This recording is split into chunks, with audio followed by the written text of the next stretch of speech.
Bonjour, je suis Martin Gaffi, consultant réglementaire en immigration canadienne chez MAT Immigration. Donc, aujourd'hui, nous allons vous parler des nouvelles concernant les demandeurs de permis d'études au Canada, donc les étudiants internationaux. Donc, il est de notre devoir de vous faire part des nouvelles récentes afin de vous prévenir de certains désagréments pendant la constitution de vos dossiers ou bien la demande de vos différentes autorisations pour entrer au Canada. Donc aujourd'hui, en ce qui concerne le permis d'études, vous vous souvenez, on vous disait récemment que le nombre de places accordées aux étudiants internationaux au Canada allait être diminué. Et ça, c'était pour deux raisons. La première raison étant qu'il y avait une crise de logement, on n'était plus capable d'assurer un logement à tout le monde qui venait au Canada. Ça, c'est depuis la COVID parce qu'il y a eu une grosse affluence. Et la deuxième raison, c'était que beaucoup d'étudiants internationaux qui arrivaient ici n'avaient pas de moyens financiers pour commencer ne serait-ce que la première session. Ça fait qu'ils ne devaient pas s'inscrire, ils ne complétaient pas leur programme.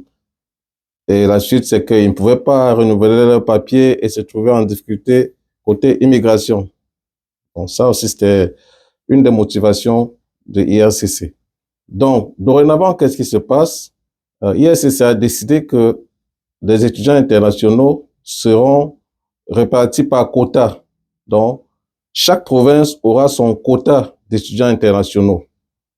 Et depuis le 22 janvier 2024, ça il faut le noter, il faut noter cette date, depuis le 22 janvier 2024, pour demander un permis d'études au Canada, il faut en plus de sa lettre d'admission obtenue d'un établissement d'enseignement désigné, il faut la lettre d'attestation provinciale.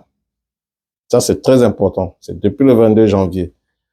Donc, pour ceux qui n'ont pas ce document et qui introduisent leur demande de permis d'études, elle leur sera purement et simplement retournée. Et on sait ce que ça demande, faire un dossier, soumettre les délais. Si le dossier est retourné, le temps de se conformer et de le resoumettre, peut-être ça va faire qu'on va rater la rentrée. Et pour ceux qui sont dans la province du Québec, les étudiants qui veulent demander un permis d'études pour fréquenter au Québec, faites très attention. C'est vrai que beaucoup ont déjà obtenu leur CAQ, mais si votre CAQ avait été obtenu il y a quelque temps et qui ne porte pas la mention selon laquelle vous avez une place garantie ici, il ne vous permettra pas d'obtenir le permis d'études. Soyez très vigilants là-dessus. Donc, ceux qui ont déjà obtenu leur CAQ, peut-être depuis le mois de décembre, parce que j'ai des CAQ qui ont été émis le 22 janvier, mais qui ne portent pas cette mention. Ça fait qu'il faut entreprendre une autre démarche pour aller obtenir cette lettre d'attestation provinciale avant d'introduire sa demande de permis d'études. Donc, j'ai tenu à faire cette vidéo pour éviter les désagréments à ceux qui ne sont pas au courant, qui vont introduire leur demande et qui vont se la voir retourner purement et simplement, et ce qui va vraiment occasionner des délais. Donc, vous êtes avertis, MAT Immigration est là pour vous donner la primeur de l'information. Et si vous avez besoin d'accompagnement ou de plus de renseignements, vous pouvez nous joindre à travers nos réseaux sociaux, info@matimmigration.ca ou bien sur notre site internet www.matimmigration.ca.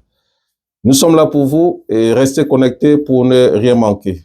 MAT Immigration, toujours là pour la clientèle et tous ceux qui ont besoin de services et surtout de meilleurs services, bien sûr.